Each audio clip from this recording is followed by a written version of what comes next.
জানেন জান্নাতের মধ্যে একটা মাহফিল হবে, সেমিনার হবে। সেখানে আল্লাহ জান্নাতীদেরকে নিয়ে একটা মাহফিলের আয়োজন করবেন। জান্নাতি শ্রোতা হবে আর বক্তা হবে তিনজন।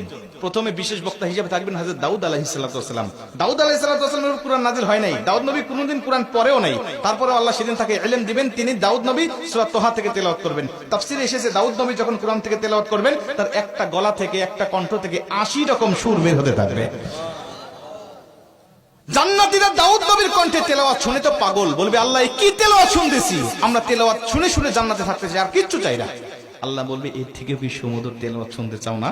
জান্নাতীরা বলবে আল্লাহ এর থেকে সুমধুর তেলাওয়াত হতে পারে, আমাদের আর বিশ্বাস হয় না। আল্লাহ বলবে কেন বিশ্বাস হয় না?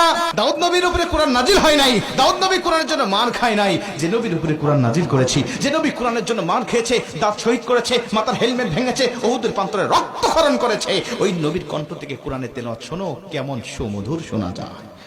আমার নবী যখন সূরা ইয়াসিন থেকে তেলাওয়াত করবেন জান্নাতীরা তো পাগল হয়ে যাবে, বলবে আল্লাহ কোনো হুর চাই না, কোনো গিলমান চাই না, কোনো নাজ নিয়ামত, কোনো শরাব, কোনো ঝর্ণা, কোনো কিচ্ছু চাই না। আল্লাহ শুধু নবীর কণ্ঠে তেলাওয়াত শুনে জান্নাতে হাজার হাজার বছর আমরা কাটিয়ে দিতে চাই।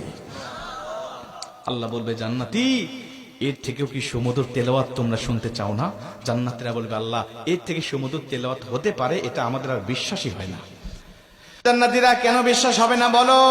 আমার নবীকে কণ্ঠ দিয়েছি আমি আল্লাহ নিজে, আমার দাউদকে কণ্ঠ দিয়েছি আমি আল্লাহ নিজে, কিন্তু আমার গলায় কত কণ্ঠ রেখে দিয়েছি জানো না? আমি আল্লাহ নিজের কণ্ঠকে ওজার করে এখন তোমাদেরকে সূরা রহমান থেকে তেলাওয়াত করে শোনাতে চাই। আমার আল্লাহ সেদিন টান দিবেন সূরা রহমান থেকে, আর রহমান বলবেন না, তিনি আনার রহমান বলে টান দিবেন। আমি রহমান, যে রহমানের কথা দুনিয়াতে তোমরা শুনেছো, যে রহমানের ভয়ে দুনিয়াতে পাপ থেকে বিরত ছিলে, যে রহমানের ভয়ে তাহাজ্জুদের ওয়াক্তে দাঁড়িয়ে চোখের পানি বিসর্জন দিয়ে নামাজ আদায় করেছো, যে রহমানের ভয়ে সারাটা দিন রোজা রেখেছো, যে রহমানের ভয়ে তোমরা সত্যের পক্ষে চলেছো, ওই রহমান